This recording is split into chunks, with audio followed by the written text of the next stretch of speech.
Five-ish Finkel, and from working, Steve Heitner. And now, the star of Politically Incorrect, Bill Maher.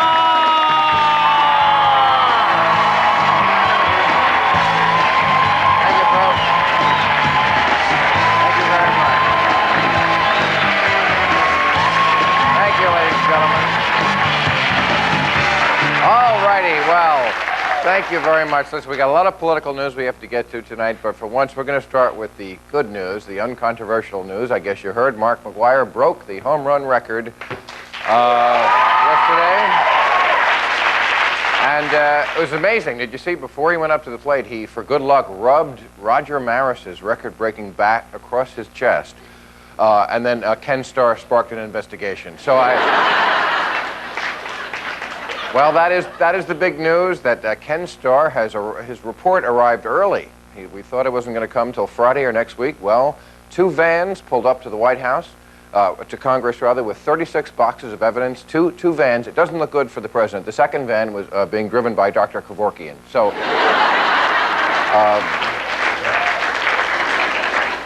yeah, apparently they say, we don't know what's in the report yet. It's under lock and key. Yeah, right.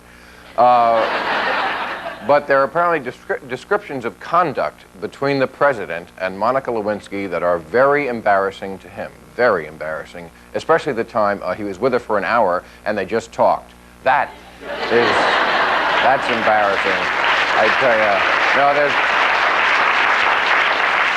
there is some explicit stuff in here. I couldn't even talk about this on HBO, let alone ABC, that's going to go on in these reports that people are going to hear about in the next couple of days. In fact, a number of congressmen said they are uncomfortable sharing this information, even with their mistresses and hookers.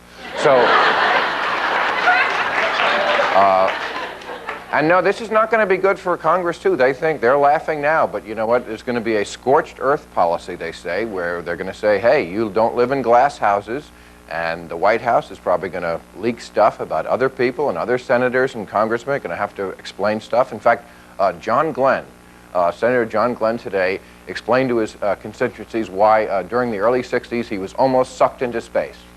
All right, thanks for coming. It's all been satirized for your protection. Thank you, folks.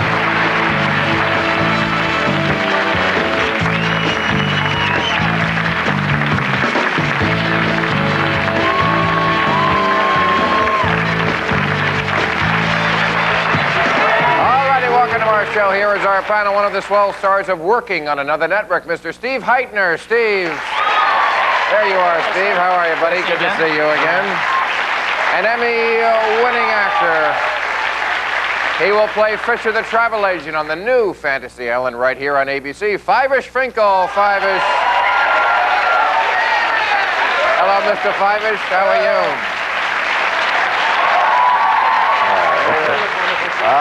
Good. She is the governor of the Garden State of New Jersey, my home state. I got the governor from my state, the Honorable Christy Todd Whitman. Governor, what a pleasure. Thank you so much. And the third platinum CD is Before These Crowded Streets, Dave Matthews.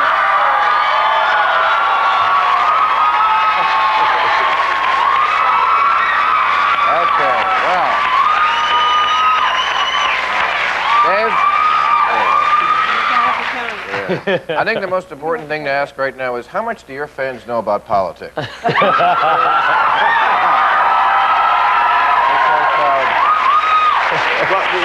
When we're together... Kids, the adults have to talk now. When we're together, we don't talk about politics. You don't? We just have a party. Yeah. He doesn't believe in a waste of time. No. Well, the president has been having a party.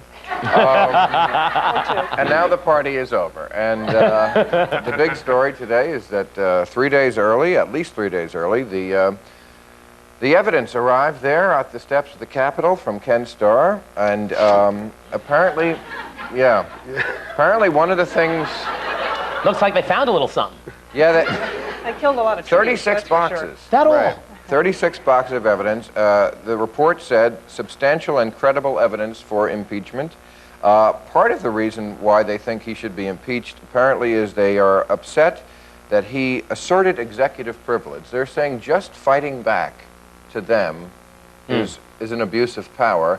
And I'm wondering, when a prosecutor comes after anybody, why they don't have the right to fight back. And it seems to me that is not an abuse of power. Well, it's like saying, tag, you're it, and then you going, I believe I was on home base, and they say, well, now you're definitely it. Yeah. Is there no protection? Yeah, but I think we're arguing something a little differently here. I think it's what issues did he exert executive protection and privilege over? And you have to remember, some of it was what he said to people who were being paid, his lawyers being paid by the taxpayers of the nation in general conversation. His private lawyers, absolutely, he has a complete right to that. There are certain instances where I think everybody'd agree he has a right to privacy and he can fight back in any which way he wants to. But executive privilege is something special that should only be exerted in over very, very confined situations. I think he'd be exerting anything he had over this thing. I mean, I'll be exerting every corner of everything. Yeah, he's I'd be exerting. That's his problem. He was exerting. You know what I can't understand? I mean, I wish someone had just said. What I can't understand, so many things here. A quickie. A big deal. What's the big deal? I know 9 presidents that had quickies. And 8 out of 10 men and women in the world all had quickies. And we talk about it more than we talk about. And the only one you have to answer so is your family, so you lied to your wife. I didn't do it. Yeah, I promise you. If he only lied to his wife, that wouldn't be a problem. But he shouldn't have to talk to us about it. He got on the television and he lied to us. He's going to lie to his wife and come to us and say, you know what I was doing when I was out there. I don't care about his wife. Yeah, but In my opinion, he was ill-advised. yeah. He was ill-advised. Several He should have stages. told the people, this is my business. Yeah. I don't have Get to out of answer this. to anybody. He's my friend, you know. And he always looked at my show, Picket Fences, and he became a friend of mine. Anybody that looked at the His show show was a became a friend. friend of mine.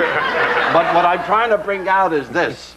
He should have told them that's my business. He should never have gone to the grand jury. He should have said, I'm the president of the United States. I'm doing a wonderful job for the country. What I do on the side is my business. I think a lot it's of not people should have said affecting that. anybody. That's what it is. Right, but he didn't do that.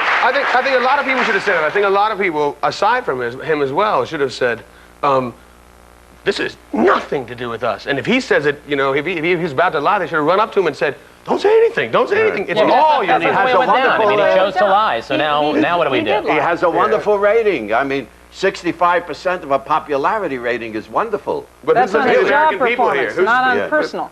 I mean, it's as if you're trying to send a message.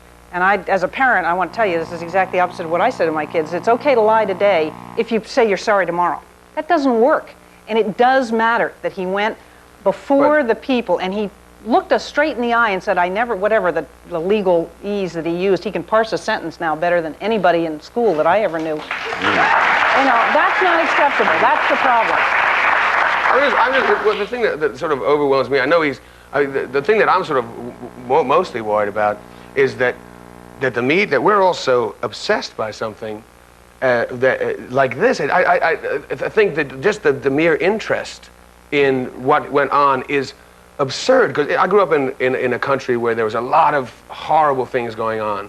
And to people in that country, South Africa, people would just go, this kind of thing, they would say, don't even ask him. Just don't even bring it up. People in this country of a different era would never have asked him. Exactly. It's just, to me, it's Other never. presidents have engaged in all that kind over of the behavior world, and it my never God, was asked. all over the world, kings, queens, prime ministers, they all had mistresses. Especially the Queen. Yeah. All right, we have to take a break. And we'll come right back. That's right.